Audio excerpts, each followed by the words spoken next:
They just need to let third-party schools and examiners upload that information, and you would eliminate everything. You wouldn't have to waive that minimal skills test. You could make me a solution. You can make commercial schools a solution. I hope that answers your question. Representative General. Thank you, Mr. Chairman. Not so much a question, but there's a lot of people there today, maybe in the future. I think your testimony today was a stellar example of what I wish people outside this building would do more of. Respectfully disagree, and I watched the author of the bill shake his head. Yes, she's talked to me. Yes, she's very respectful. I have a lot of respect for you, the way that you testified today, and I do outside this building. So yes, sir. thank you. Thank you. Thank you very much. Any other questions or concerns? Thank you all so much. Thank you very much. Appreciate your time. All right, thank you. All right, the chair calls up.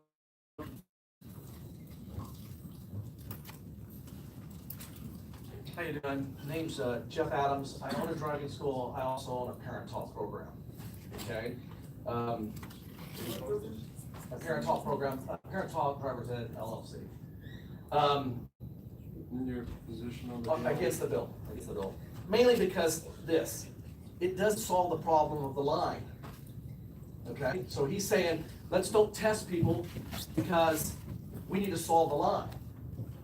So if you take a bar exam, and you take a bar exam, hey, the line's too long for the bar exam. Let's don't do it. Okay? His bill, basically, you still got to go back twice. You got to go get a permit, then you got to come back and turn in all the paperwork he just told you, okay, approving it. Now, Senator Dennis, you did Parent Talk Driver's Ed. So if you did Parent Talk Driver's Ed, did you go to a third-party testing, or you were able to turn it in at that time? So if you did, nobody tested the kid. Maybe you were the tester. And then Senator Tony, you said standards. This lowers the standards. There's no test. There's nobody checking them out. We're saying, let's don't test them, okay, so we can get past the line. I'll personally go set up a driving school in his place if he wants me to solve his line, and I'll personally, for free, go do the third-party testing in his city if he wants me to. But let's don't lower the standard of the test. Okay, now I know I didn't get to see that sign. I'd like to see that afterwards. But basically, you're saying, you know, let's lower the standard. The purpose of it was to have a standard in there because the senator from Sherman came and saw a driver at school, and he was like, what in the world is this? And that's the reason why he pulled the DPS test where we just gave out the certificate away from everybody. So then he decided, okay, let's just let the DPS do the test because the standard at that personal driving school was horrible, okay? So, again, I oppose the bill. If you have any questions or anything, I don't think we need to lower the standard, okay? No, members who may have any questions? I think, sir, appreciate it. Okay. The chair calls Samuel Schatz.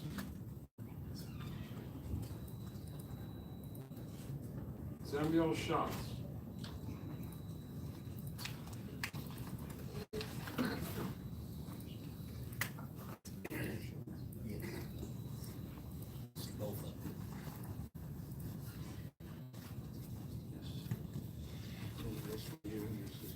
One for each member as well as Mr.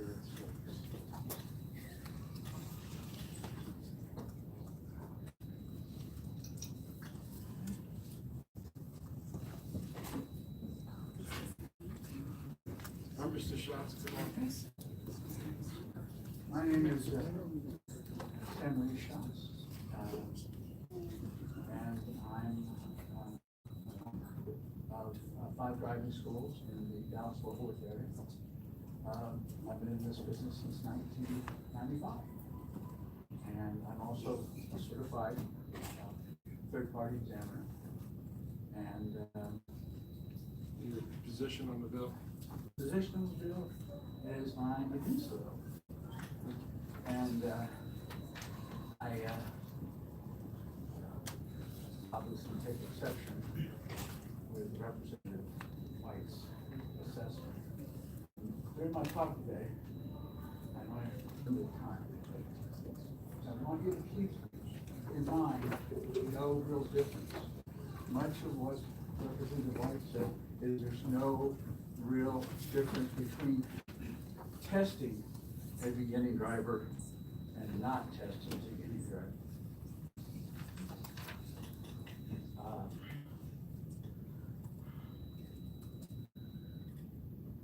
My position on the bill and to the committee is please stop the passage of House Bill 49 based on the absolute certainty that the passage of this legislation will endanger the lives of Texans.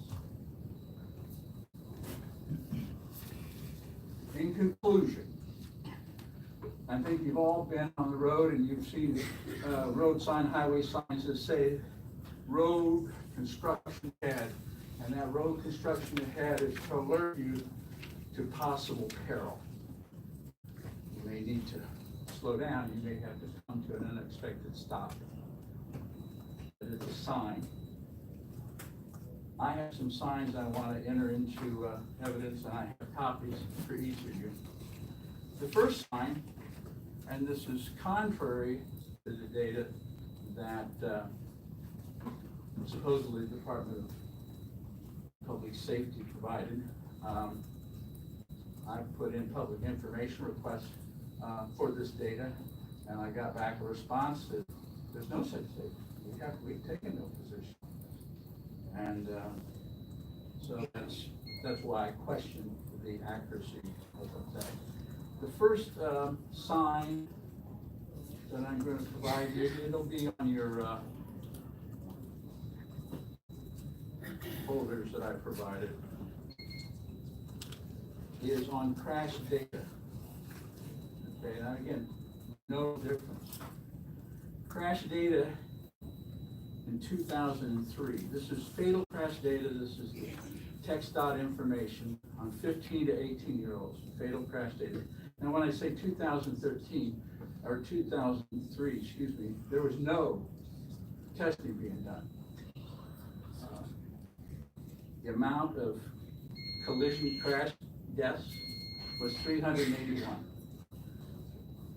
10 years later, 2013, it was 180. There's a real difference there. And the key difference is after May 10th of 2010, the state of Texas, realizing the error of their ways, decided to start testing again because that was the key difference. When you look at total crash data. So we need to go ahead and close, since we have time. Well, very good. Basically, I went ahead and asked EPS to provide me with failure rates beginning January 1st, 2011 through December 31st of 2018. Just those 16 and 18-year-olds who failed the test. Now this is people who have had parent taught. These are the students who have had traditional driving school. This is students who have gone through independent school district classes. And the response was, in 2011, 24,500 students failed the test. Now these are people who had gone through the programs, okay, and they failed.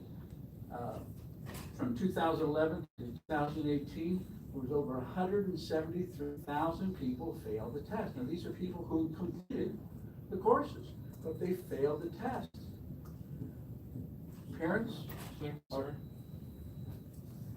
Members, anybody have any questions? All right, thank you, sir, appreciate it. The chair calls up Max Hill. Sir, he left. All right, thank you. The chair calls up Tom Pennington.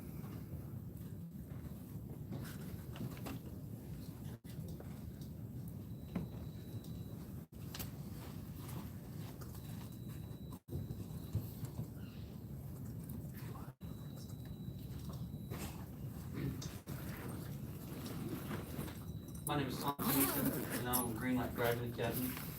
I have 3 schools in the DFW area. I'm also a third-party test through, and I am opposed to this bill.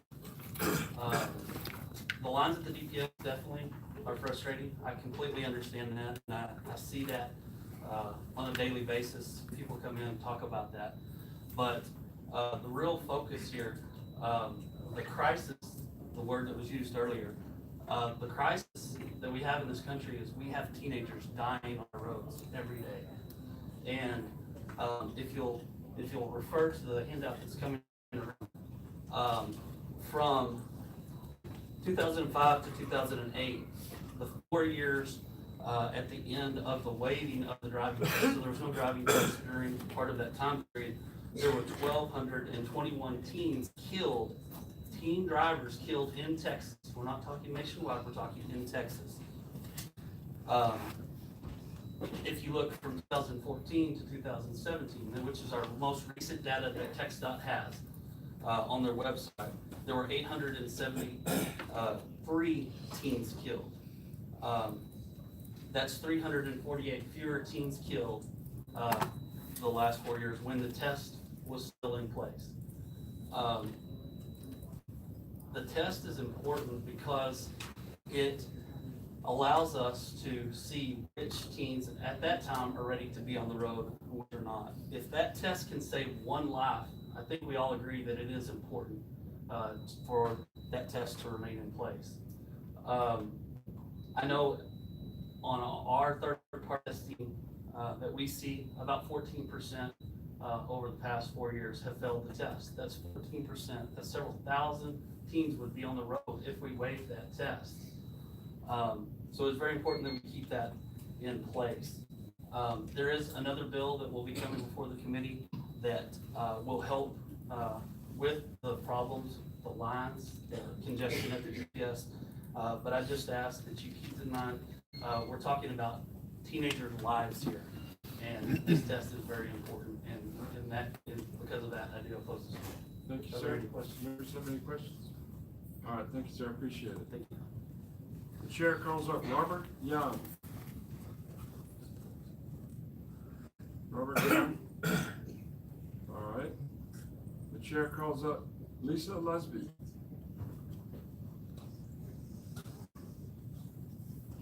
Make sure you state your name, who you represent, position on the bill. Good evening. I'm Lisa Lesby. I'm representing myself, and my position is I'm opposed to the bill. In the interest of full disclosure, my husband is an owner of a driving school that does provide the third-party testing, but I'm in a unique position in that he and I have this interest, but also we have a daughter who just turned 16 in January, and I got to sit in the purgatory that is the DPS line twice, once for the permit last summer, and then once in January for the license. So I fully appreciate and understand where Representative White is coming from. I'm also a public school employee. I'm a diagnostician, which means that I do standardized testing. I use data to make decisions, and I appreciate Representative White bringing his data forward. I wish that I had the opportunity to see it as well, because I'd like to see how it aligns with what I'm about to tell you today.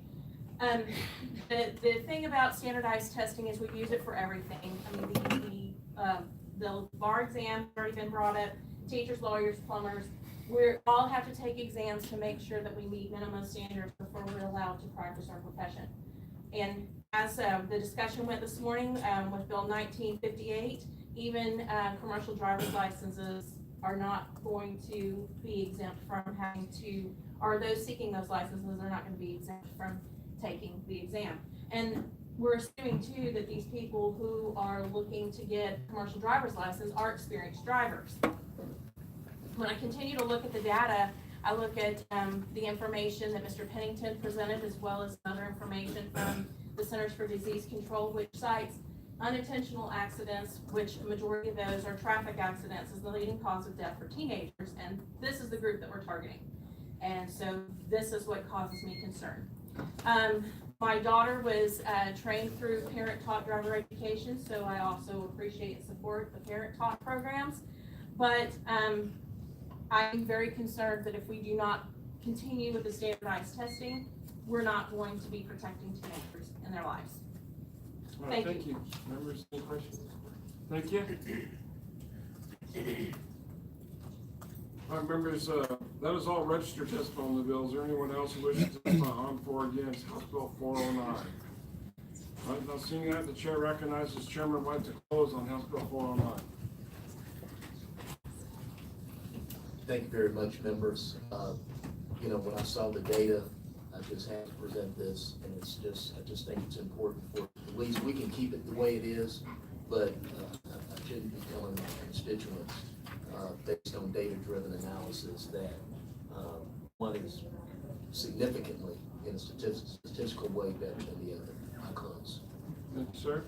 The committee substitute is withdrawn, but no further objection. House Bill 409 will be left pending at this time. Representative White. At this time, the chair lays out House Bill 1013 and recognizes Chairman White to explain his bill. Thank you very much, Mr. Chairman. Current law mandates that individuals convicted of a drug offense automatically have their driver's license suspended. These suspensions are mandatory even when the drug offense did not involve a motor vehicle violation. In the early 1990s, the state of Texas enacted this automatic suspension requirement following the passage of an amendment in Congress requiring states to do so. Every year, nearly 14,000 Texans lose their legal right to operate a motor vehicle due to these automatic suspensions, making it extremely difficult to maintain employment or access to treatment options relating to their drug offense. In the Corrections Committee earlier this session, we heard testimony and passed a resolution that would exempt Texas from automatically suspending licenses for drug offenses. However, as an unintended consequence of the federal government's mandate to suspend licenses, it has become incredibly difficult in this practice. Since Texas has fees associated with the suspension that go to the Texas Mobility Fund, it has made the change back unconstitutional. I hope to address this by working on a new substitute for this bill that will help alleviate the process while maintaining the constitutional obligation to fund this particular fund. Thank you. Chairman White, you got any questions? All right, thank you. Looks like you have a few witnesses here, so great to see. The chair calls up Emily Garrett.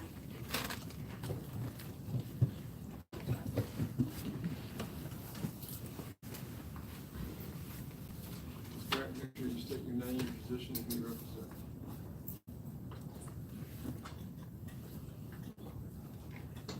Thank you very much, Chair and members. My name is Emily Garrick. I'm a senior staff attorney at the Texas Fair Defense Project, very much in support of this bill.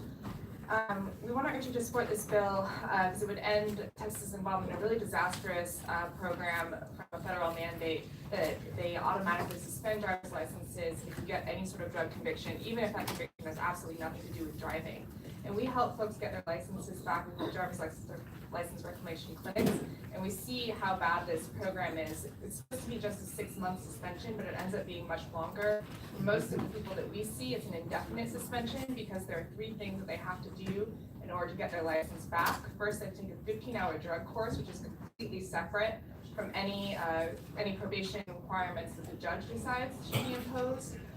They have to turn in the certificate of completion, and then they also have to do this really ridiculous thing where they have to call DPS, wait on the phone line forever, and then just tell them, yes, I'm interested in getting my license back eventually. And only after they make that call does the suspension period start. And most people don't know to do that, and so they just end up losing their license indefinitely. We also know that 41 states have actually opted out of this federal mandate as of late last year, and it's really time for Texas to join them. If you pass this bill in addition to the HCR 33, then there won't be any reduction in the federal highway funding because of the opt-out provision in the federal mandate amendment. And so we urge you to have Texas join the 41 other states that have decided that the federal government shouldn't be suspending licenses automatically. Thank you. Thank you. Thank you. Anybody have any questions? It's just us two. Come back, Ms. Gary. Sorry. I don't understand the, how we don't lose money. So Can you make that connection for me again? So the federal government has passed this amendment that says that you'll lose federal highway funding if you don't have the 6-month suspension. But there's an opt-out provision, in the federal So they don't really amendment. mean it. So yeah, they don't really mean it, which is why 41 states have actually opted out. And it hasn't actually been tried in Texas yet. So opt-out means not only we don't, we're no longer going to suspend the licenses, but it's opt-out also means we're not gonna be punished financially. Exactly, and in order to not be punished financially, in order to not lose the federal highway funding, that's why you have the resolution, HCR 33. And so this has to be adopted, and then a statement has to be sent to the transportation secretary, and after that, you won't lose any federal highway funding. That's so odd to me. You opt out, but you don't, there's no financial repercussions. Yeah, so Makes sense. back it was in 1991, this was passed. It was the Solomon-Lautenberg Amendment, and it was known as the Smoke a Joint, Go to Jail, or Smoke a Joint, Lose Your License Amendment. And just slowly over time since 1991, a lot of states have been opting out. And at this point, there were 3 states last year. I think it was Iowa, Utah, and Pennsylvania that opted out, leaving only Texas and 8 other states that are still doing this. Say that again, how many states? 41 have opted out. 41 of opt-out. Yes. So this is regardless of drug, regardless of amount? Yes, it's any drug offense whatsoever. It doesn't have to do anything with driving. So, tons of people with just full possession of marijuana charges will end up losing their license. And a lot of times they don't get attorneys when they get these convictions, so they have no idea what they have to do in order to get their license back. We see people who have had their license suspended under this program for 5-10 years, and if they didn't come to us through one of our clinics, they'd have no way to know to lift it. It's just a very confusing process and counterintuitive. Thank you, Ms. Garrett. Thank you. The chair calls up Emilia Casas.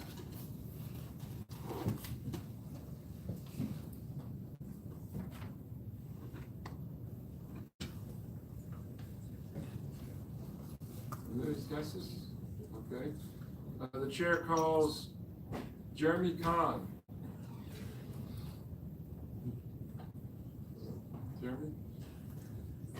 All right. Well, that seems to be it.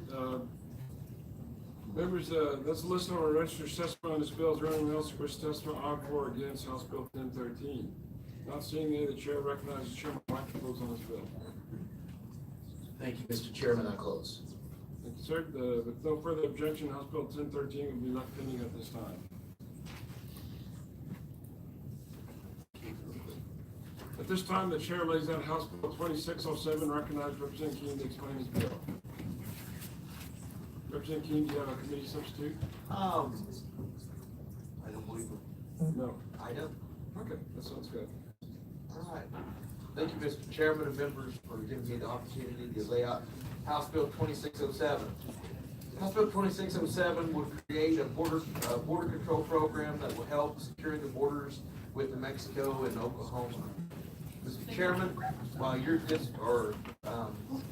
much of the state, we spend billions securing the border, and particularly my constituents in West Texas, in the South Plains and the Panhandle, have been alarmed by the number of people that just go around to these other states that don't secure their borders, and they come into my district to New Mexico and Oklahoma. And then we also have the issue of legalized marijuana in the border states that are a direct line into House District 88. We're simply saying if we're going to spend billions of dollars securing Texas borders, we ought to secure all Texas borders. That, Mr. Chairman, I would answer questions or reserve my right to Does vote. anybody have any questions? Absolutely, and Oklahoma, by the way. If we're gonna build a wall, I know where it needs to go. Hey, Louisiana does border House District 88. My district's big, but not that big. All right. Members, no questions? All right. So, sir, the chair calls up Susan Dantzler. Susan Dantzler. All right. That's it. Come on back. Close on your bill. Thank you, Mr. Chairman, members. Once again, I know, we make light of it, but it is a serious issue. The contraband, the drug trafficking, human trafficking that comes directly through I-40, which goes right through, the heart of the Panhandle. Just to name one entrance port is a serious issue, and I would appreciate your favorable consideration. Thank you. I close. Can I ask DPS to speak? Is DPS here as a resource witness?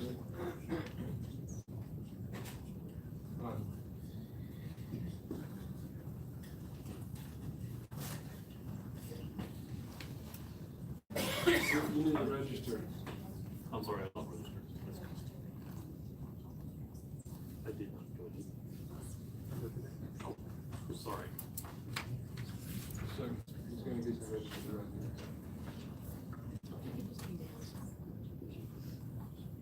Are you sure? Well, she said she'll contact the DPS.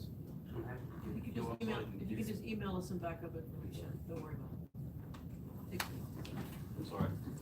Oh, it's too late. It's all right.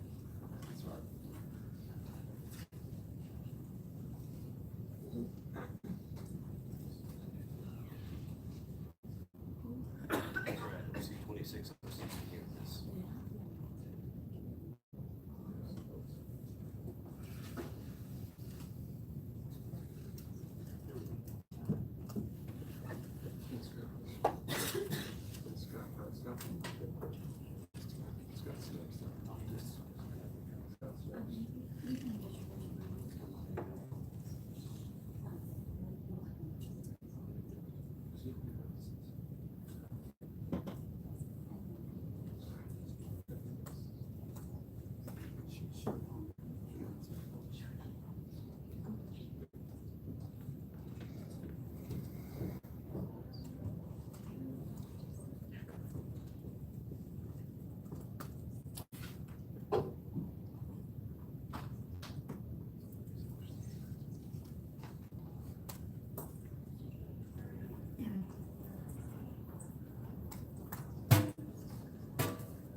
I'm Captain Steve Rundell, and I'm here simply to be a resource witness for you, and I apologize for my unfamiliarity with the process.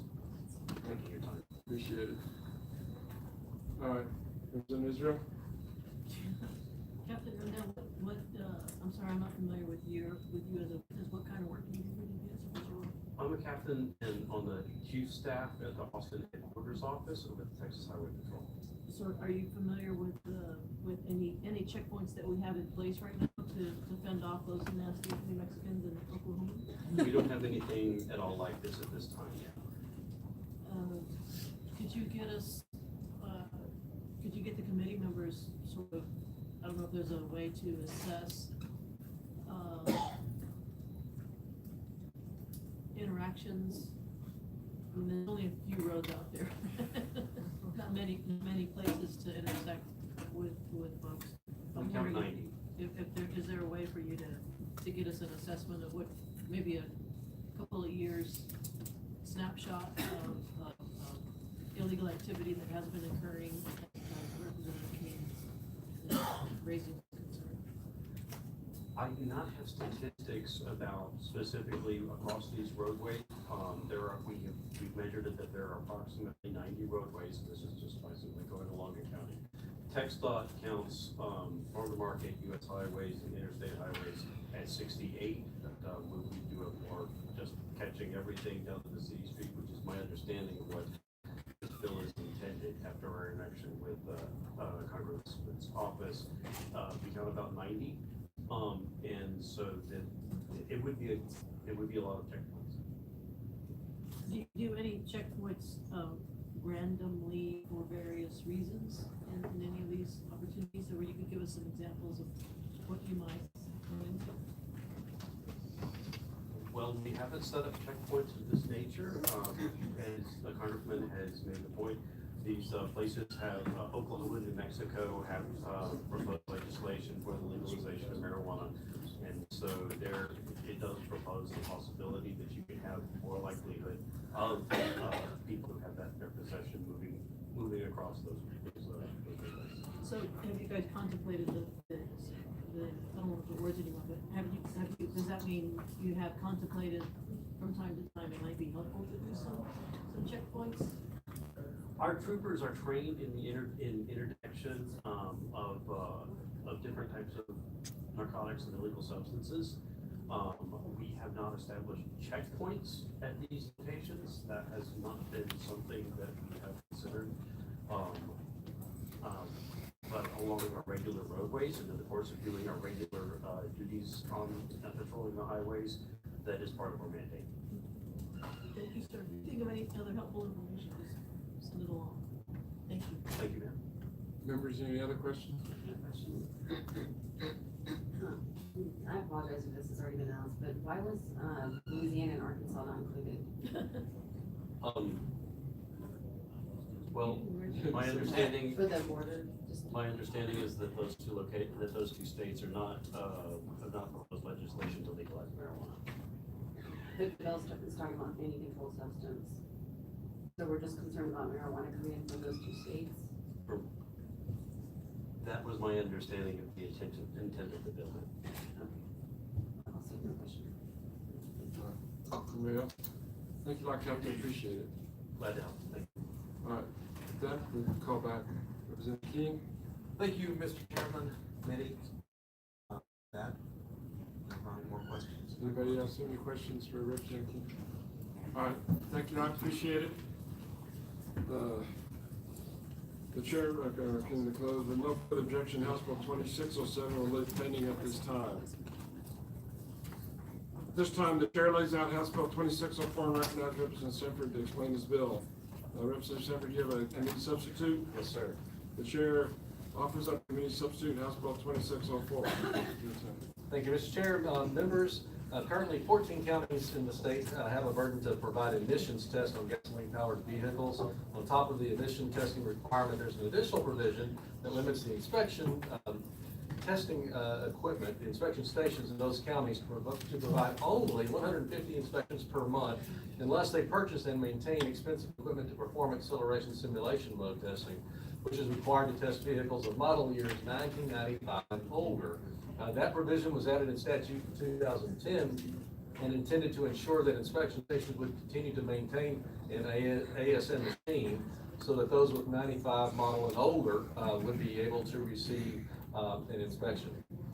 However, statute also states that antique vehicles, which are 25 years and older, are exempt from state inspections. This means that in January 2020, these acceleration simulation mode machines will no longer be necessary as all vehicles aged 1995 model and older will age out of the program.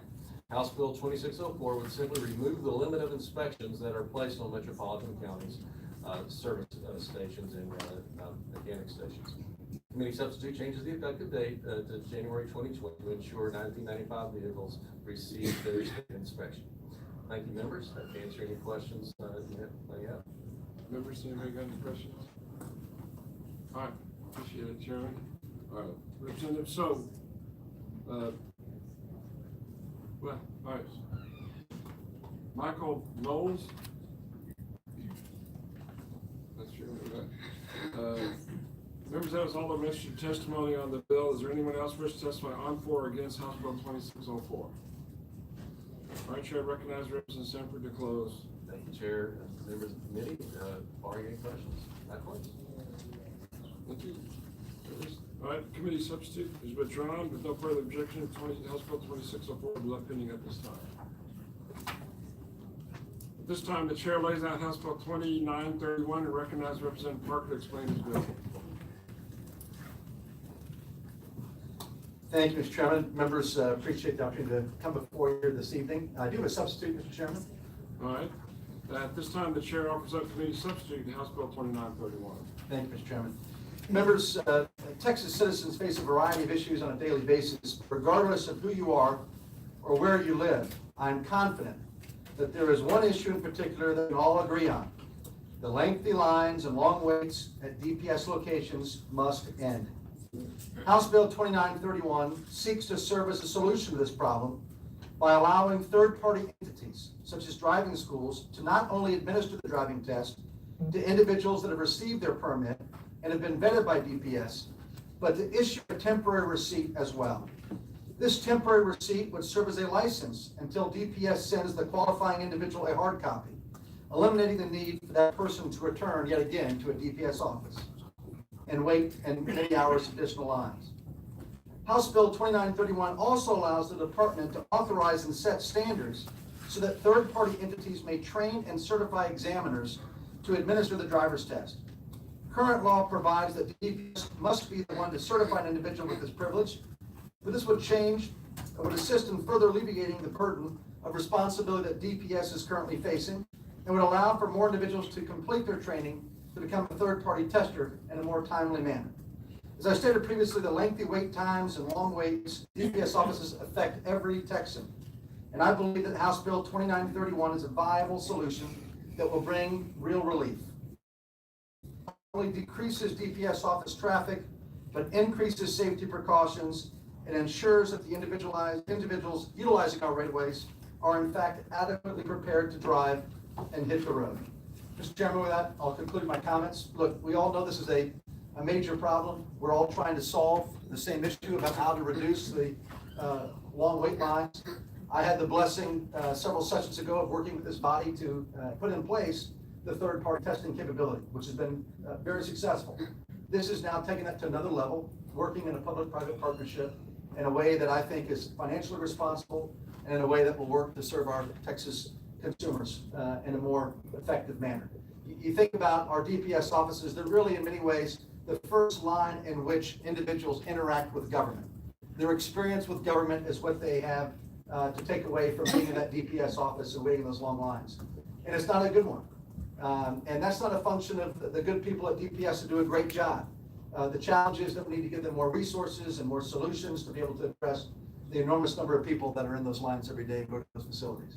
So with that, I'll conclude my comments and reserve the right to close, Mr. Chairman, unless there are any questions now. Members, anybody have any questions? I have a question. Yes. Representative Parker, we heard from a similar bill. I like the concept a lot. I wanted, you mentioned there was a statute to implement a test, a pilot program for this.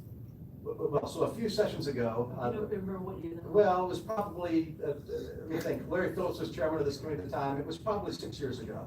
I could be wrong, maybe only 4 years ago, but somewhere in that neighborhood, Representative Drew. And we put that in place, and it's been very successful across the state and those facilities that have been allowed to use the third-party test. So this would open it up so that, you know, we now, the challenge is frankly today that people will go and use that third-party test, Representative, but then once they take the test, they get a pass. Then they've got to go back and wait in line for many more hours at a DPS facility to be able to get the license. So this just streamlines that process. We continue to keep DPS in charge of being able to look at the authentication of all these documents, right? Private sector folks don't want to get in the middle of authenticating whether or not this is a legitimate certificate, birth certificate, or whatever it might be. So you need to go as a new driver, if you will, a young driver, and go and get established in the system, if you will, to get that initial learner's permit. But once you do that, you're able to go and use everything else in the private sector, working in conjunction with DPS. Thank you. Members, any other questions? All right. Thank you, sir. The chair calls up Samuel Schatz.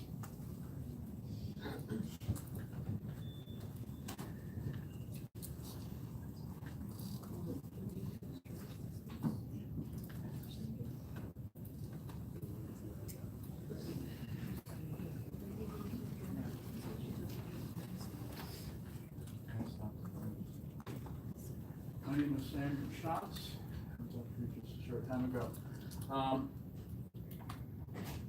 Make sure you state your name and position. I'm for the House Bill 2931. The biggest benefit, and you'll see these letters, comes from a letter that Steve McGraw wrote back on June 12th, 2012. And basically, that letter is a template for what we need to do now in the future.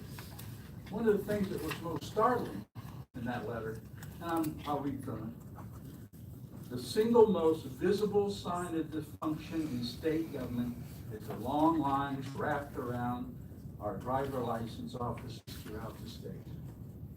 Long lines. I disagree with dysfunction because really it's a matter of supply and demand. The constant demand on our driver license services outstrips the supply. He went on to say that private sector is the solution. Those are the benefits. This is what we need to exploit. And also, going back a bit on the earlier bill, 405, he said something very, very startling. Although he was a DPS officer. Just keep it to this bill, otherwise you can call it point of order. Ah, okay. Well, we'll keep it to this bill. He said that previously the problem we had at this time is that DPS had previously performed driving tests or had the authority to allow driving tests to be exempted. And he said, understandably, this caused unnecessary deaths, and they're taking back the testing. It was imperative. He didn't at all imply that we should revert back to another time. He also said, in closing, we must establish a robust audit program to properly regulate the private sector. Now you have these letters, you have the letters from the Sunset Commission summaries, but this letter here, this is the template. Okay, you do it in 2012, the facts are the same. We still have long lines. Why? Because the private sector hasn't been fully utilized. A robust private sector that comes in and do their jobs to fight the demand with a just and equitable cause. Thank you. Members, any questions? All right, thank you, sir. Appreciate your time. The chair calls up Carlos Rita.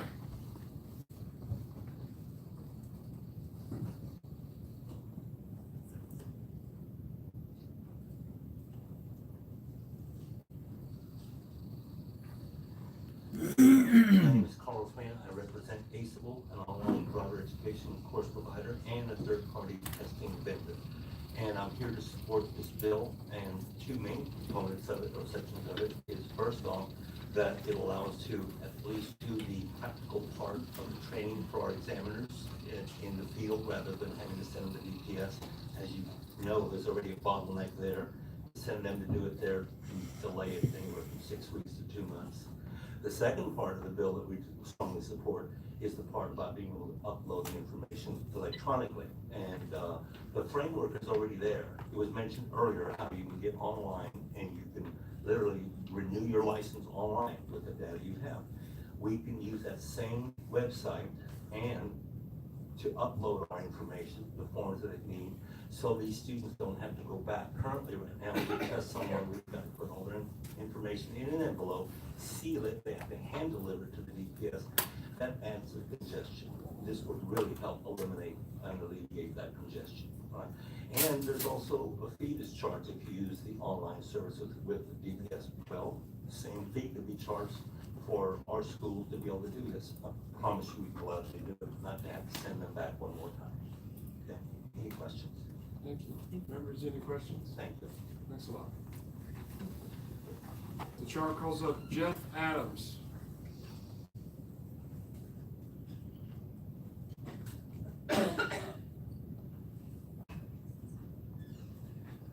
My name is Jeff Adams, owner of Cypress Driving School and Parent Taught Drivers Ed LLC. I am for this bill. This is a great bill, okay? This solves what I was very passionate about against on 409. This solves the line, okay? if you don't understand how it works, you basically go get a permit, they take a picture and a thumbprint, so it's already in the system. So now they go to the driving school, the third-party testing school, they take the test, okay? And now we already are faxing and sending data to DPS on every single thing they do. The 964, the certificate, the permit, you know, everything that they possibly need. We have to fax those over or upload them to the DPS website. So now we're upload them, and now all we do is sort of push a button that says they are approved and passed their test. And now, I don't know exactly how that works, if I'm right, but basically, there'll be a piece of paper, and they will have their license down. They ain't gotta go back to the DPS to take a picture and a thumbprint again, okay? It's a done deal. Awesome bill. Members, any questions? I think so, Mr. Adams. Chair calls up Tom Pennington.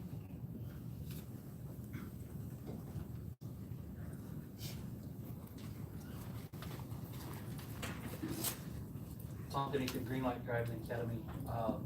I wasn't gonna testify, just support the bill. I think it is a good bill. It will, solve a lot of the problems with DPS with the lines. And I think this is a great idea.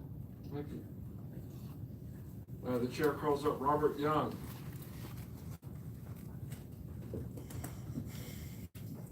All right. The chair calls up Chad Henry. Make sure you state your name, who you represent, and position on the bill. Yes, sir. Chad Henry, I'm for the bill. I'm president of Drivers Education of America and 123 Driving School.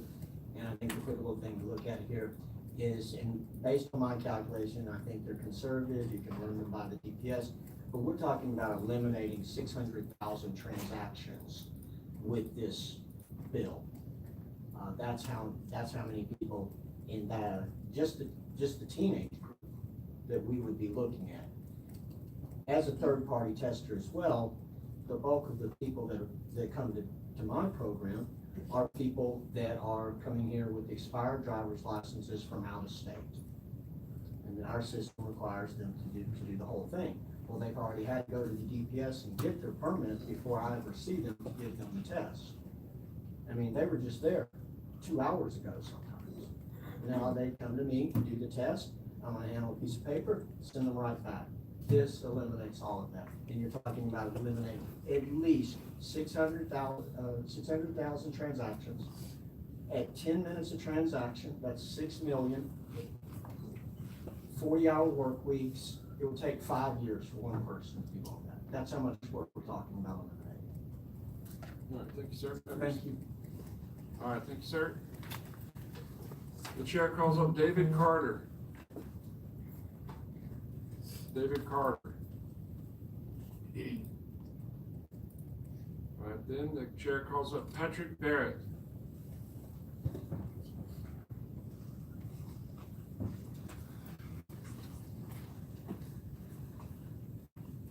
Thank you.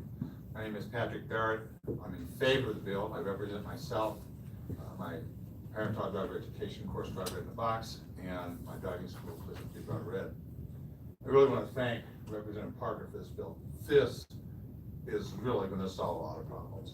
You can't imagine how many parents that we see on weekends when we do the testing are then dismayed that they have to go back and get in line.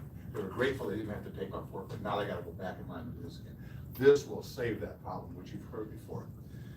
There is one part of the bill that I understand is going to be corrected, that it's just a little glitch in the language to make sure that the homeschool parents and parent talk courses are not forced to go back to the DPS, but it was just, I think, a little glitch in there, but I understand it's going to be corrected, so it will be taken care of, and this will save them a lot of problems too. So thank you very much, I appreciate it. I hope we get everything right this time. Appreciate it, sir. Thank you. All right, members, that is all the registered testimony on the bill. Is there anyone else who wishes to testify on, for, or against House Bill 2931? All right, not seeing that, the chair recognizes Representative Parker to close on his bill. Mr. Chairman, members, thank you so much for allowing me to lay it out tonight. I think we saw there's tremendous support for this from across the state of Texas. The citizens of Texas will embrace this. This will be an extraordinary benefit to the quality of life for families with teenage drivers. As a father of two daughters that have recently gotten the process the last couple of years, let me tell you, I would have loved to have this opportunity available to me.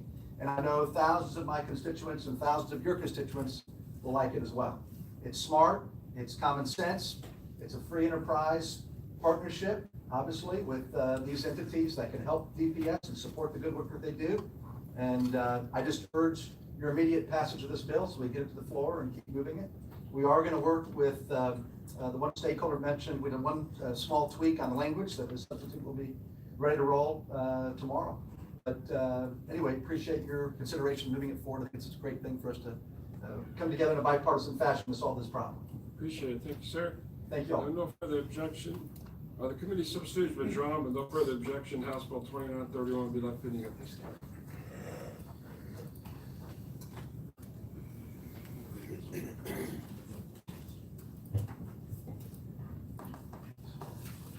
At this time, the chair lays out House Bill 3863 and recognizes Representative Wilson to explain the bill. Thank you, Mr. Chairman. Members, for the opportunity to lay out House Bill 3863, which addresses a public safety need by allowing special agents from the U.S. Department of Agriculture to be recognized by the Texas Commission of Law Enforcement, we all know it as TCO, and grant them limited law enforcement authority. This issue was brought to our attention by the Williamson County Sheriff's Office. In the Sheriff's Office Cold Case Division, there is a retired agent who you will hear from tonight who has 30 years of experience with U.S. Department of Agriculture. Unfortunately, TCO cannot offer reciprocity for the training and experience that she has acquired. That arrangement prevents her effectiveness in working unsolved cases for the Sheriff's Department. Last, I want to point out that Article 2.122 Code of Criminal Procedures outlines investigators from federal agencies that, one, have similar training experience requirements, and two, that assist local and state agencies with felony investigations and cases. Note this, members, the U.S. Department of Agriculture would join other agencies such as Social Security Administration, Department of Veterans Affairs, Treasury Department, Postal Inspection Services, and others. Members, for brevity, what I'll do is I'd like to highlight that we have an interested party here to provide testimony and ask or answer any technical questions. So with that, I'll just respectfully request the right to close. All right, thank you, sir. The chair calls up Mary Lewis.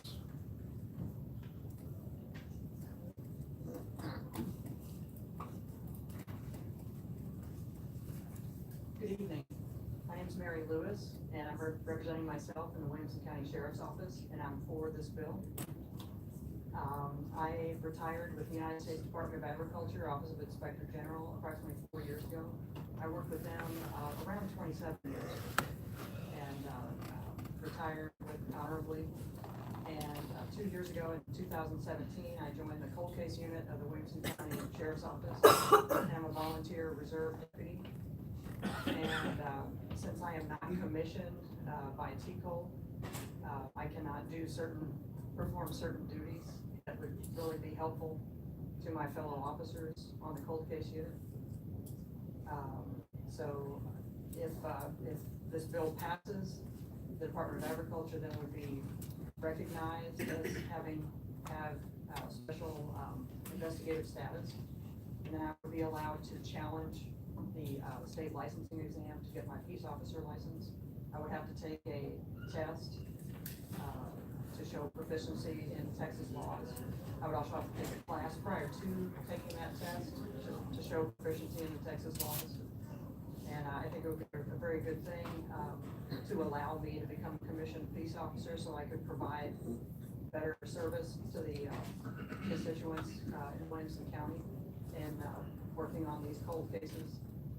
Right now, I'm not allowed to leave the office by myself. I can't conduct interviews by myself, and I don't have arrest authority.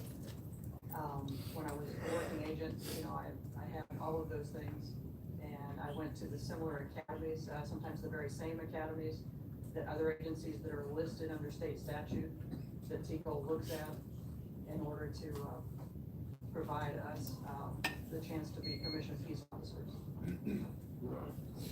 Members, any questions? All right, thank you, I appreciate it. All right, that's our only registered testimony on this bill. Is there anyone else who wishes to testify on or against House Bill 3863? I'm not hearing anything. Chair recognizes Representative Wilson to close on this bill. Thank you, Mr. Chairman, members. We don't need to send retired agent back to police academy for certifications. At the same time, she's already served her country as an agent.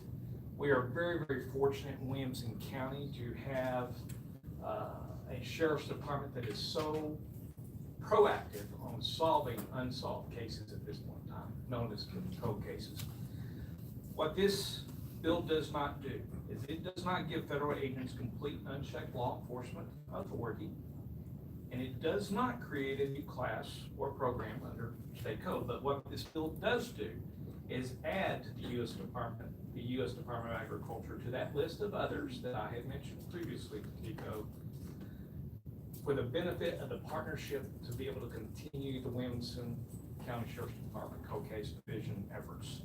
Further, it fosters a working relationship with federal agencies that assist on local cases.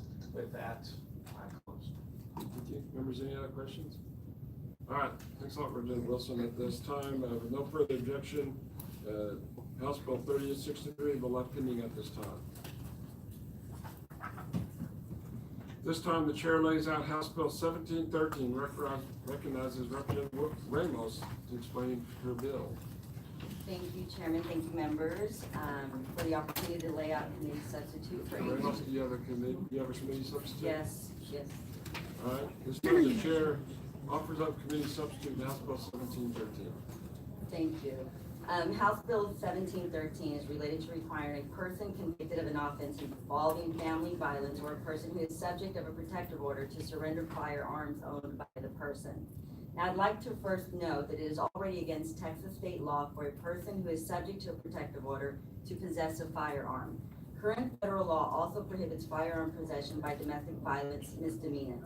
This bill simply provides for an enforcement mechanism to require those persons to dispose of or surrender illegal firearms in their possession.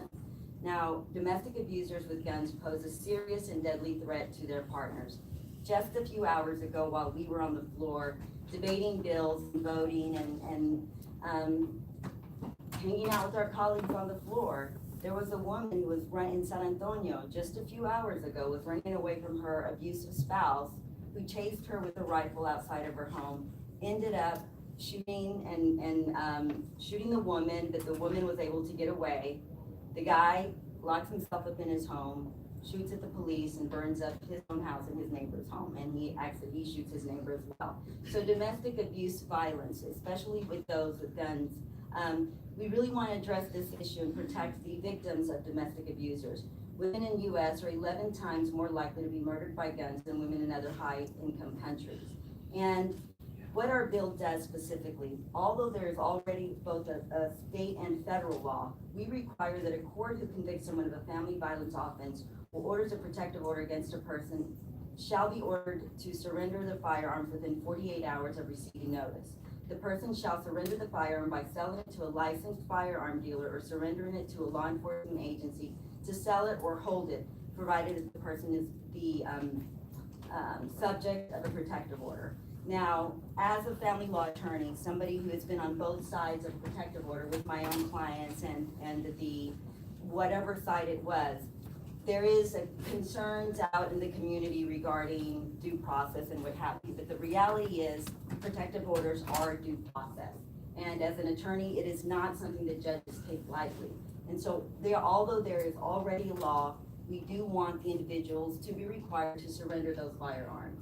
And as a personal note to this bill, and why it is very personal to me, is because I, at one point in my life, was a victim of domestic abuse violence. And my spouse, at that time, had a firearm, pointed it to my head, clicked it 3 times. The first 2 times it didn't go off, the 3rd time it did. He pointed it to my head, playing Russian roulette with my head. Fortunately, the first 2 times it didn't go off, the 3rd it did, and it hit the wall, and there was a bullet hole through the wall. I did not report it to the police. I reported it. I notified my sister-in-law and said, hey, your husband's brother did this to me. And my brother-in-law forced my ex-husband at that time to surrender the firearm. Had it not been surrendered at that time, I might not be here today. So this bill is very important because we need to protect the victims of these abusers. And their lives are more valuable than having an abuser hold on to his gun. The laws are already there. We are just trying to enforce that part that's gonna protect these victims. Thank you. With that, I do have some witnesses here to speak, and I reserve my right to close. Anybody have any questions? Representative Ramos. All right, thank you, Representative. Thank you, sir. Have a seat, we'll get back with you. The chair calls up John Logano. Algiano. Right. All right, good. Chairman, members of the committee, my name is John Bolgiano, representing myself today in opposition to House Bill 1713. While I agree with the goal of this bill, to remove firearms from those who have lawfully been judged to be domestic violence offenders, the options for such removal as listed in this bill are entirely too limited. None of the options result in the return of fair market value of firearms to the owner. Sale to a FFL will result in an offer of a price which includes overhead and potential profit on resale by the FFL, perhaps as much as 25 to 30% below market value. Turning the firearms into a law enforcement agency will result in a similar loss. This can be corrected with a simple addition of options to transfer the firearm to a FFL for storage in case of an appeal, or allowing to transfer to a friend or relative for safekeeping or later private sale. Thank you. Thank you, sir. Members, anybody have any questions? All right, thank you, sir. Thank you, sir. The chair calls up Kimberly Savage. I'm here and I'm slow. All right.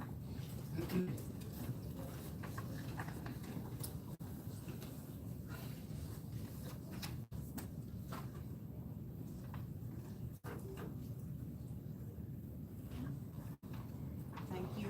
This is me. So make sure you state your name, who you represent, position on the bill. Thank you, sir. My name is Kimberly Savage. I represent myself, and I'm against this bill, basically because it does not give due process that's needed in order to remove firearms from people. I have experience in the past as a counselor through my church for divorce recovery. I've seen how people throw around protective orders just to try to get retribution against their soon-to-be ex-spouses. These things are dangerous in and of themselves. To involve firearms removal from someone should have some kind of the due process so that we know that it's appropriate to remove. The removal, the forced sale or the turning in should not happen without an investigation being carried on into that. Short term,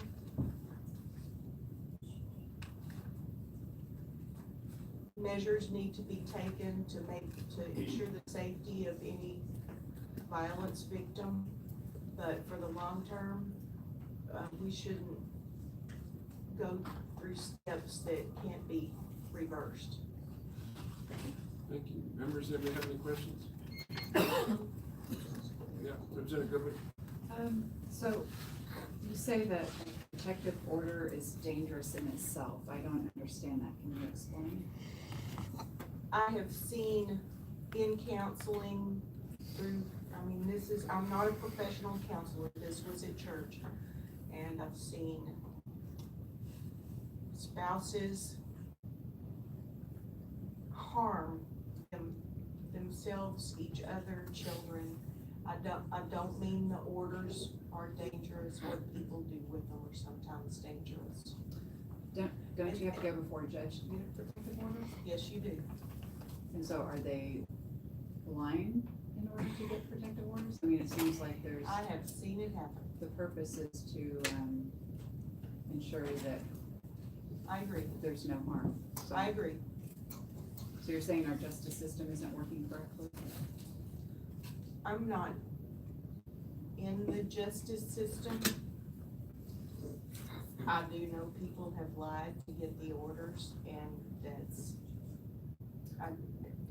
inherent in human nature for some people. Members, any other questions? Representative Cloud? Yeah, it kind of seems similar to me that you're saying that people would falsify a protective order, that I'm sorry, I didn't understand you. it seems similar to me that you would say that people would falsify a protective order the same way that people say that they would falsify rape. And yet we know that both happens. Right. The reality of the amount of rapes that actually occur, the amount of people that need protective orders are far surpass that. So how do you come to grips with those two?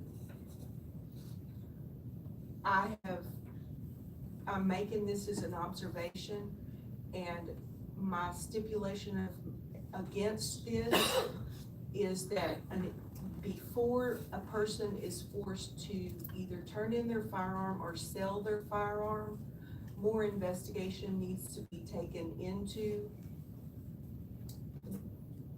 this order. Is there an interim circumstance that could be investigated? Do you understand what I'm saying? I understand what you're saying, but I think we're talking about people's lives here, and I think that when we see that there's a protective order that's necessary, and then you have someone who also has access to guns, then usually that person doesn't have an interim period to wait, because we know that when a woman actually leaves an abusive situation, she's like 97% more likely to be murdered at that point. So if she's already requesting that time or the protective order, then we're really on that taking time bomb. And if somebody, I have been in 2 abusive marriages and in the women's shelter here in Austin from an abusive marriage. I had a protective order. I do understand the seriousness of this. And that's also when I got my first handgun. The immediate need is to protect whoever is in the domestic violence situation. I agree with you. The sale of the handgun or turning it in is irrevocable. We want the protective orders in place. If I sell my handgun, then it's not given back to me when the protective. It's your choice to sell it. You can surrender it or you can sell it. I'm so sorry. So it's your choice to sell it. You could also surrender it, which means it's possible for you to get it back. If you surrender, you can get it back. Once the protective order's been lifted. Okay, I didn't understand that part about the bill. Thank you. Okay. Members, any other questions? Thank you, I appreciate it. The chair calls up Greg Bean.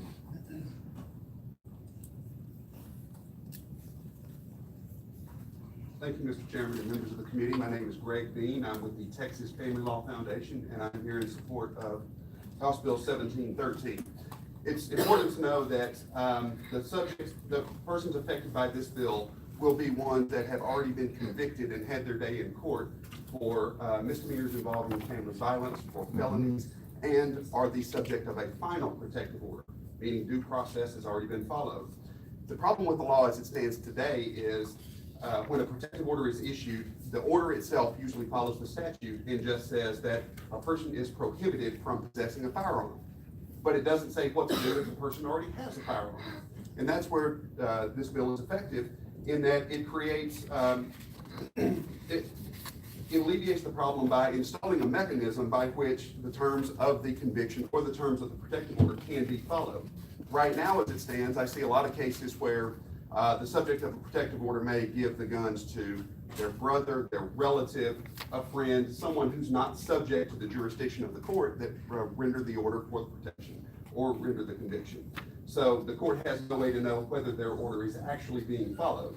But in this case, the bill does lay out certain things: selling it to a licensed firearm dealer, surrendering to a law enforcement agency, for example, or if the person doesn't have a weapon, then they would have to sign an affidavit under penalty of perjury stating they don't own a firearm. So it helps the subject know how to comply with the court order. It helps the judge have confidence to know that the order is being followed, and it gives the victim of domestic violence the confidence to know that the guns are in a safe place. And at this time, I'll take any questions. Members, anybody have any questions? All right, thank you, sir. Chairman is back.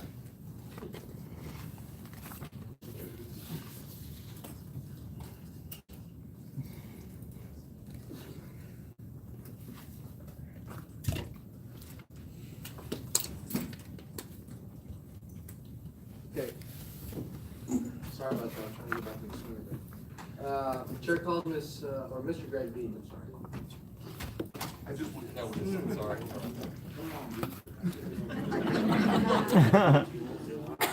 Chair calls Emily Taylor.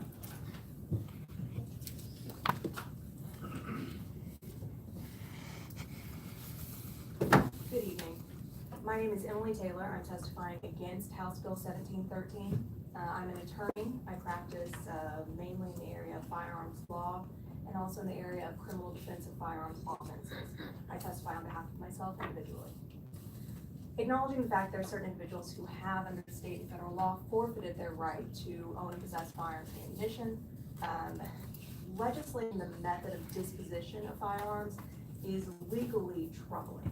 So first, as to the issue of surrendering your firearm to law enforcement to then have law enforcement sell it to an FFL, the government is not well equipped in this area to serve as the middleman between the property owner and the FFL dealer, and that's the licensed dealer. For those of you who might not be as familiar with the terminology and the acronyms. And here's the problem that we have with this issue, is that there's no requirement in the bill that the government serve as a fiduciary for the property owner.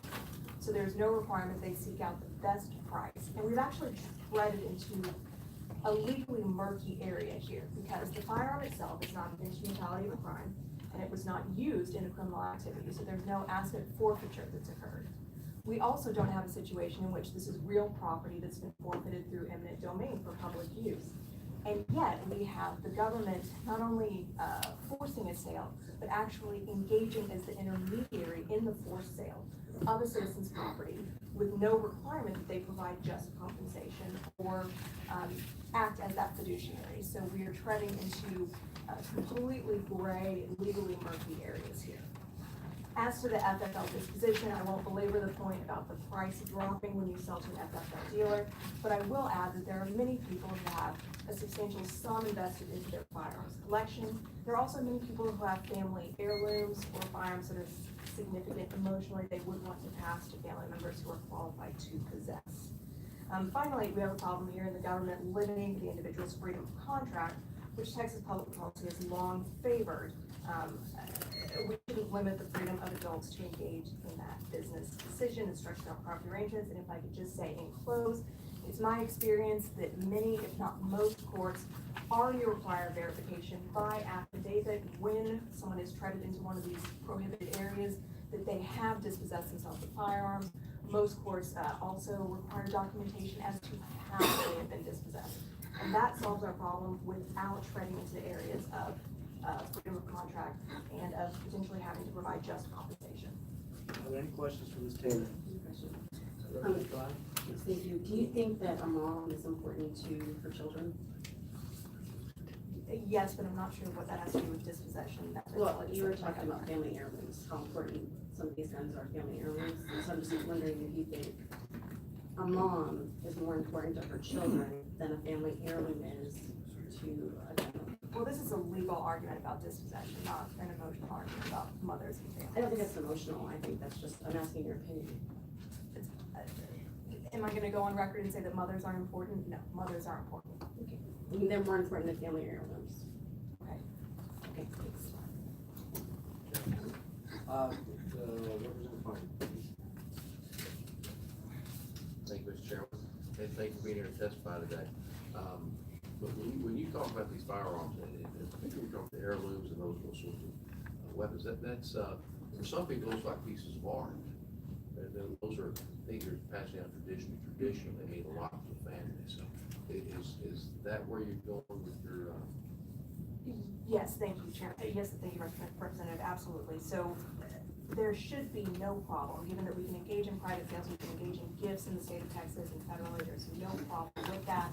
We should be able to take something that is that emotionally significant, pass it to a qualified family member in order to keep it in the family, because these are things that are very important to many people. I mean, the reason I was in the state issue that negotiated, we were in the separate car, and we were in Governor Patrick in the back room. They told us some of these flintlocks. I can't think last time I heard a police report where somebody committed a bank robbery with a flintlock rifle or pistol. But they would still be covered under the law, so that we want to protect those sort of things that are important to families that have historical significance. Absolutely. Any other questions? Representative Goodman? So if they surrender, if someone were to surrender their gun to a law enforcement agency, I believe they would be able to get it back. So wouldn't they be able to get their heirloom and that? Well, that's in the case of a protective order, but in the case of a misdemeanor conviction for domestic violence or a felony conviction, there is no provision to get it back. And once it's gone to an FFL dealer, it's gone. There's no guarantee that you can get that sold to a family member after. So you're saying in some instances it could go to law enforcement, but in other instances it would have to be sold to an FFL dealer? Well, that's just the delineation in the bill between being under a protective order and actually being finally convicted of disqualifying offense. So the bill provides for the return of the firearm after storage with law enforcement if it's a protective order situation, whereas if it's a final conviction, you can either sell it yourself to the FFL under this bill, or you can give it to law enforcement who will then sell it for you and give you the money. Okay. I've got a question. You're talking about no process for no process for getting the gun back other than through a sale to a family member. Do you see that happening frequently in this situation? I'm sorry, we repeat the I think you question. referenced a sale to a family member. Is that something that you see commonly or frequently?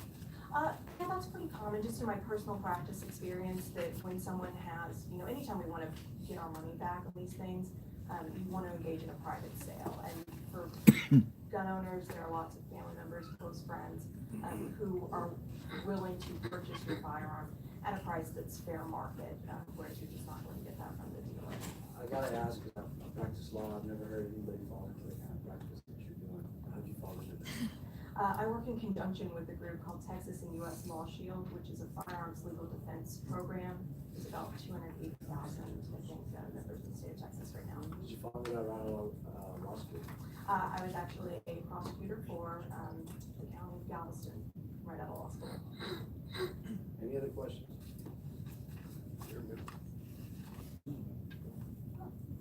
There you go. I'm defending this guy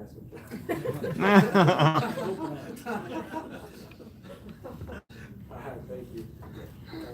Chair calls me as Tara Mitchell.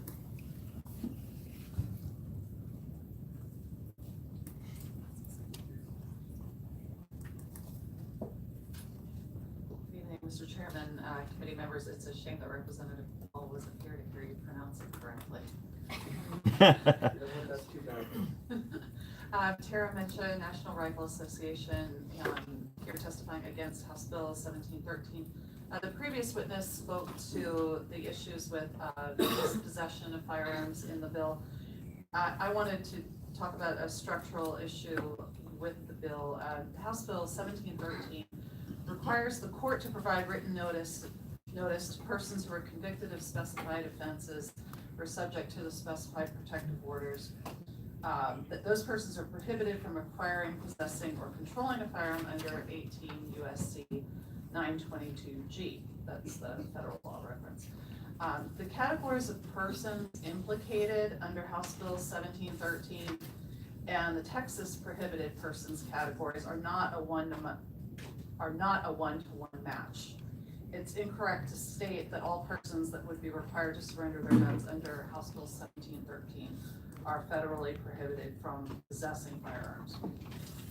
The types of protective orders which would require firearms to be surrendered under the bill far exceed those which trigger a firearm disqualification under federal law. And I also wanted to mention that the terms used in the bill which would trigger firearms disqualification and surrender go beyond the familial relationship. If you dig through a number of code references in this bill, you'll find that family violence doesn't just refer to violence against a family member, it also applies to a household member. So that includes people who reside together but aren't necessarily related or married. Family violence would also include current and former dating partners, not just acts of violence, but threats and implied threats. So I'll wrap it up. I think that, like I said, the previous witness covered issues with dispossession of firearms. You got a question? Ms. Mitchell, is there any language that you could envision or that you could support, or I hear lots of concerns with the language, but I'm wondering, in other bills and in other situations and in other hearings that I'm in, people will say I'm against the bill, but if it said this, I could support it. Is there some wording and some scenarios in which you could see this as a valid thing to do, and that language that you would support? Mr. Chair, Representative Israel, I think, in my opinion, the preferred approach would not be to rely on a piece of paper to stand between an alleged abuser and a victim. I think we as an organization would prefer to see these people off the street rather than concentrating on an effort to dispossess them of an object. We just listened to previous testimony on a bill about involving strangulation of victims. So I think our preferred approach would be tougher penalties against convicted domestic abusers, and a tougher approach on people who are alleged to have committed family violence or abuse. Take the person out of the equation rather than the means. So the answer is you probably would just prefer not to go this route at all. I think I stated our preferred route.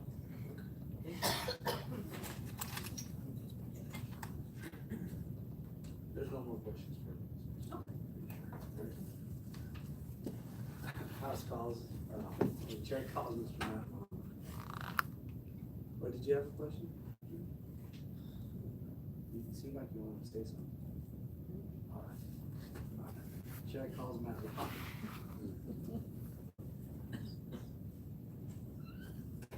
No Matt Long? Okay. The chair calls Ms. Paige Flink.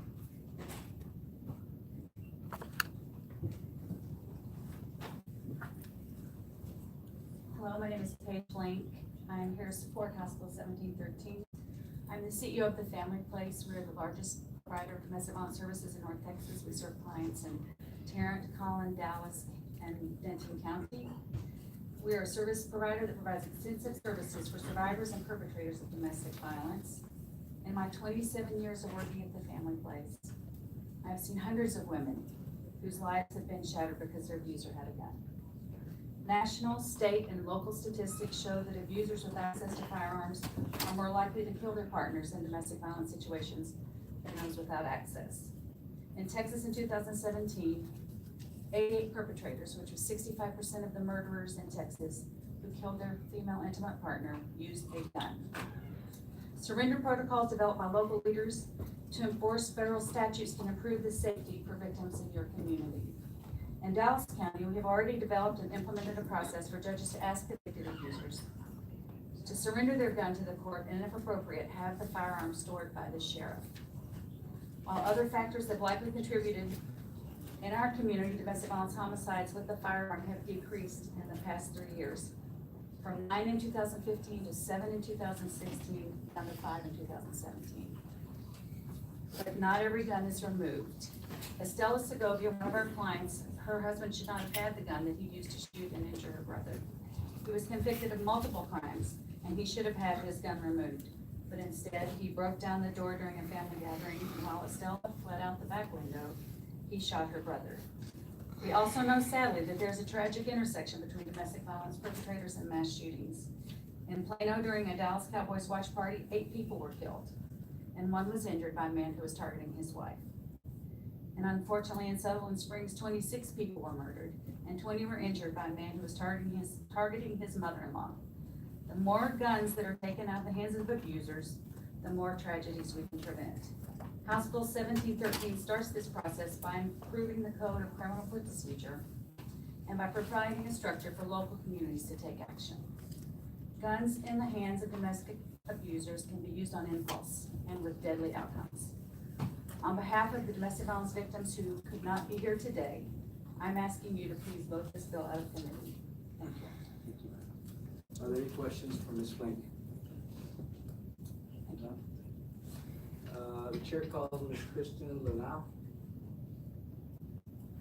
Chair calls Ms. Elva Mendoza. Ms. Mendoza, you're a veteran, so I expect veteran performance. Try not to let you down. Good evening, my name is Elva Mendoza. I'm a volunteer with Moms Demand Action for Gun Sense in America. I'm representing the organization and myself in support of this bill. Those of you who are familiar with us probably know we are a grassroots movement of American mothers and allies fighting for public safety measures that respect the Second Amendment. We're part of Everytown for Gun Safety, the largest gun violence prevention organization in the nation with over 5 million supporters. And in addition to being a volunteer, I am a public health social worker who's worked for domestic violence shelters in Texas and North Carolina, specifically supporting applicants for protective orders. And I'm also the daughter of a domestic violence survivor. This bill would require felons and domestic abusers to turn in guns when they're prohibited from possessing them, and it's literally a life-saving measure.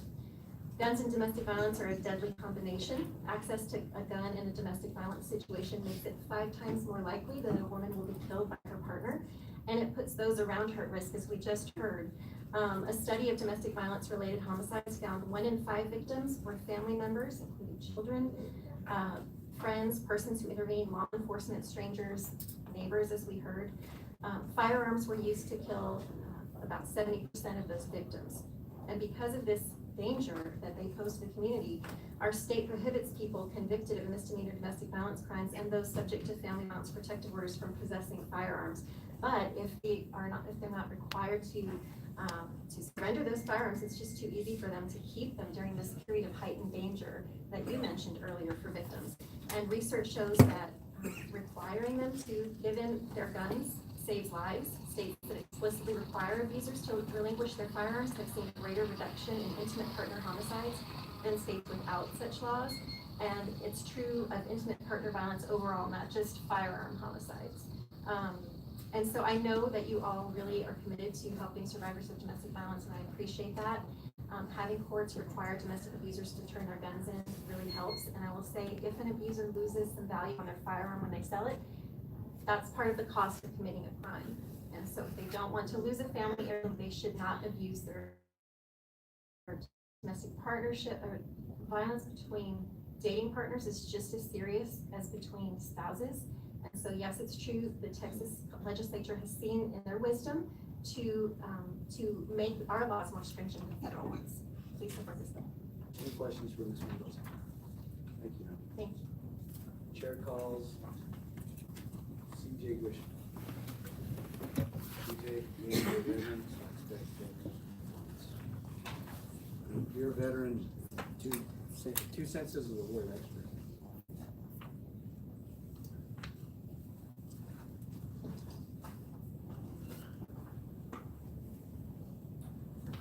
Mr. Chair, members of the board, my name is CJ Grisham. I'm here on behalf of myself and Open Carry Texas in opposition to this bill.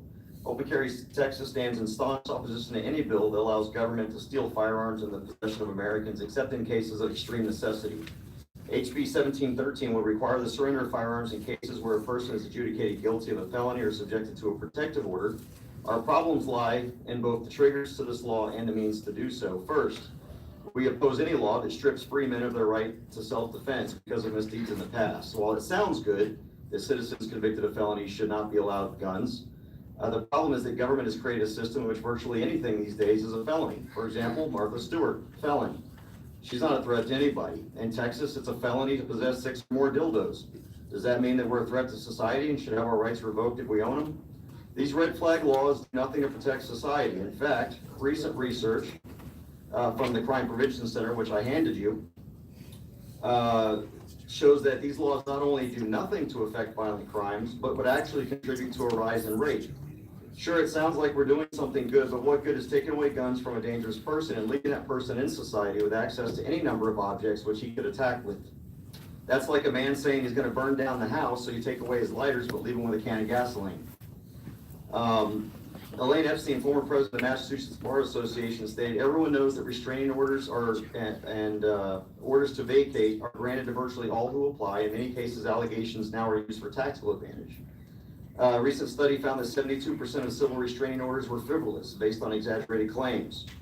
A 2005 study found that 59% of allegations of domestic violence could not be substantiated in courts, and another recent review concluded that 81% of restraining orders issued are unnecessary or false. Finally, we stringently oppose the options for surrendering firearms. This bill contains no ability for someone who becomes a prohibited person from selling or transferring the guns to a family member or friend. Gun collecting has been a part of my family for generations. The Grishams have been well prepared for the zombie apocalypse for decades. I shudder to think that if my father is ever convicted of one of these crimes, that I will lose the guns that he's been collecting forever, some of which are collectibles. For these reasons and others, we oppose the bill and urge the committee to reject it. Any questions for Mr. Grisham? A quick question, Mr. Chairman. Mr. Grisham, would you send me the information where you say that 80% of protective orders are false? I can send you the studies. I actually quoted several different studies, so I'll send you all of them. Thank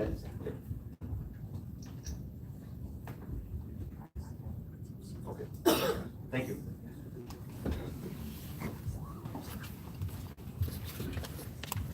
All right, thank you, Mr. Bishop. Chair now calls Lewis Witchers.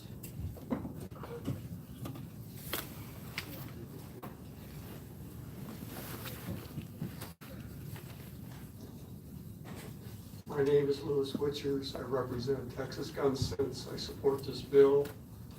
My experience with firearms is basically occupational. I was a police officer for approximately 15 and a half years. I'm also a recreational shooter. As we say, a lousy day on the range is better than a good day in the office. I haven't dealt with protective orders in a long time, so I won't comment a lot about that.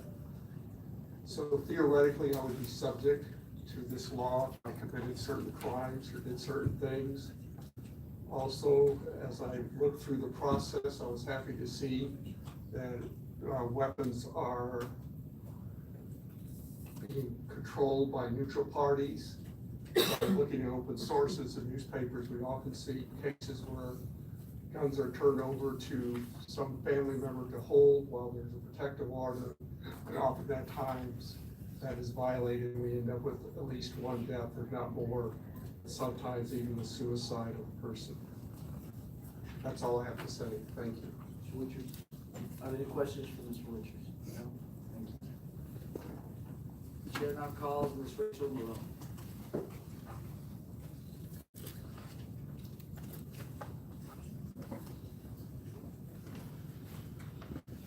I'm Rachel Malone. I'm representing myself and Gun Owners of America, and I am against HB 1713. This bill severely limits options for people to get their firearms out of their possession when they are subject to a restraining order that prohibits them from possessing firearms. It essentially lays out three options. You sell them to an FFL dealer, you surrender to a law enforcement agency for holding, and it could take at least 30 days to get it back after the person is allowed by law to have firearms again, or you can surrender it to law enforcement for them to dispose of. And as you heard many times last week in testimony, there is already a government ordained bureaucracy that's set up to be able to keep firearms for folks who are prohibited, who don't have family members or friends to keep them and don't want to give them to them. That's an FFL. That's a system that's set up. There are many thousands of those in Texas, I believe I presented last week. And that system's in place. If they wish for somebody besides a family member or a friend, they should also have the option of a family member or friend. This bill goes beyond mere enforcement. Prohibiting firearms is different than seizing them or essentially prohibiting by which they dispossess themselves of them. You've heard good testimony that I won't repeat, but I urge you to take it to heart. And as I testified last week, I have witnessed domestic violence. I've seen its effects. It's horrible. It's the ugliest thing that I have experienced and probably that I ever will experience. I would not wish it on anyone. And I would, and I do everything that I can lawfully to make sure that people do not suffer that kind of harm again. We need to remember, let's keep perspective here, that no government action can keep everyone safe as much as some would hope to believe that it could. We absolutely support appropriate government action punishing domestic violent offenders, including removing them from society if their crimes warrant that, and if due process is followed with high enough standards of evidence. But this law, I do not believe, would help in stopping abuse, and it would give a false sense of security along with overreaching government bureaucracy, and therefore we oppose it. Any questions for Ms. Malone? No? Mr. Hodges? There you go. Bradley Hodges, in opposition to, and so. Okay, so Ms. Taylor, Texas Law Shield, she's right.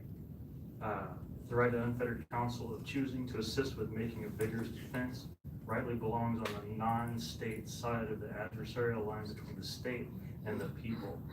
There is we the people, and there is the state. There is no third category.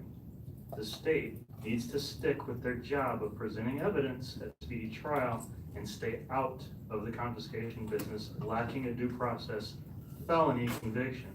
Keep the public power constrained to authorize lawful limits, will be okay. A trust is probably the best answer, to be in control of any contested property, but not the state as the trustee. I want to say thanks to Ms. John, but really want to thank her for speaking. And I also wanted to say, take just a second, if you don't mind. Thank God for the Bill of Rights, and thank God for the Fifth Amendment. Any questions for Mr. Hodges? There's a fifth one, I'm saying, in a second. Oh, and the Well, second. goes with the same. All of them. Go. All of them. Which is the one that lets us drink again? The ninth. Thanks. 19. It's the 19th. All right, the chair calls Mr. Craig, is it Scheibel or Scheibel? No? All right. Craig calls the chair calls Miss Holly Hayes. Chair calls Ms. Rudiana Gonzalez.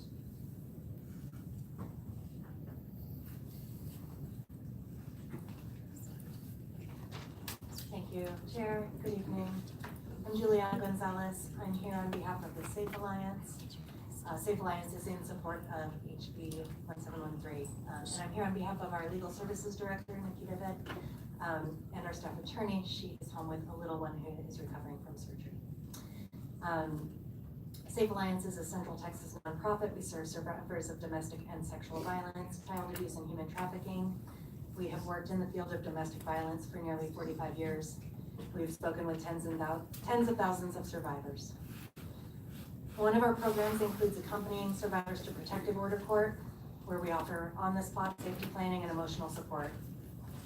We speak to over 500 victims a year in protective order court, and they frequently share fears about their abusers' continued access to firearms, even after they are ordered to surrender them. Survivors feel the court systems are relying on the perpetrator's word that they will relinquish their firearms. We feel that survivors know their abuser best, and they share that just by giving their firearm to a friend or relative, does not, in their reality, really mean that the gun was surrendered as the court has ordered. This bill will assure a systemic process where survivors can feel confident that their abusers no longer have access to weapons. Please do not allow a system where a perpetrator of significant violence, who has been identified by a court as a danger, please do not allow them to be in charge of their access to weapons. We want to empower the survivor and the system, the criminal justice system, and not the perpetrator of crime. In the last 5 years, Texas Council on Family Violence has identified 691 Texas women who were killed by their male intimate partner.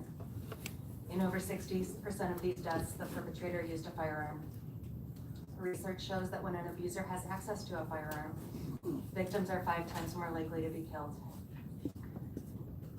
When we speak with victims whose abusers have a firearm, we have to make a specialized plan for how to keep those people safe. We should not have to train victims or empower them on how to stay alive in their own home. Domestic violence abusers should not feel safer and more empowered than survivors in our community. Thank you for the time and the opportunity. Yes, ma'am. Are there any questions for Ms. Gonzalez? Thank you. Anybody else wishing to testify on for or against House Bill 1713? There being none, the chair recognizes Representative Ramos to vote on the bill. Thank you, Chairman. I'd want to address some of those issues that came up earlier, and some of you all weren't here earlier, and I want to also let everybody know that I am a gun owner. We have enough guns in my home for every individual and every dog with some to spare. So we are serious about, my husband is a gun enthusiast, and so this is something very important to me. But I'm also a victim of domestic violence with somebody who had a gun, pointed it at my head, shot it 3 times, but fortunately it didn't go in my head the 3rd time when the bullet came out.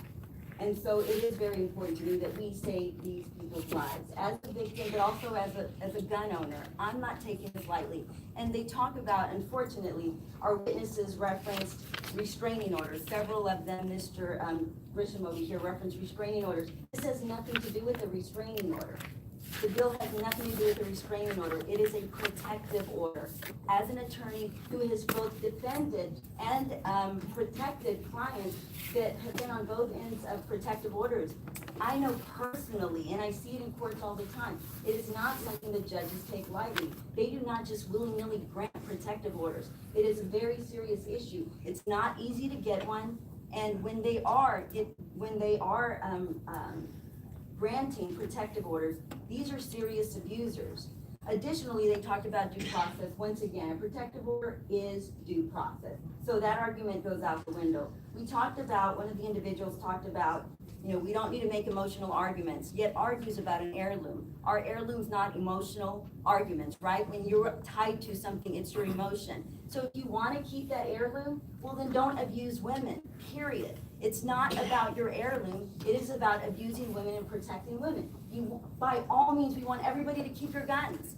Just do not beat up women. Then you can keep all the guns that you want. Well, with limitations, but no, I take that back. Keep your guns, but do not abuse women. The other argument that we made is fair market value. In the bill, and not the argument that we made, but the opposing, not opposing counsel, but the individuals who are, don't forget, I'm not in court. I feel like it's opposing arguments. Yes, when I went to Representative Turner this morning, I addressed him as Your Honor.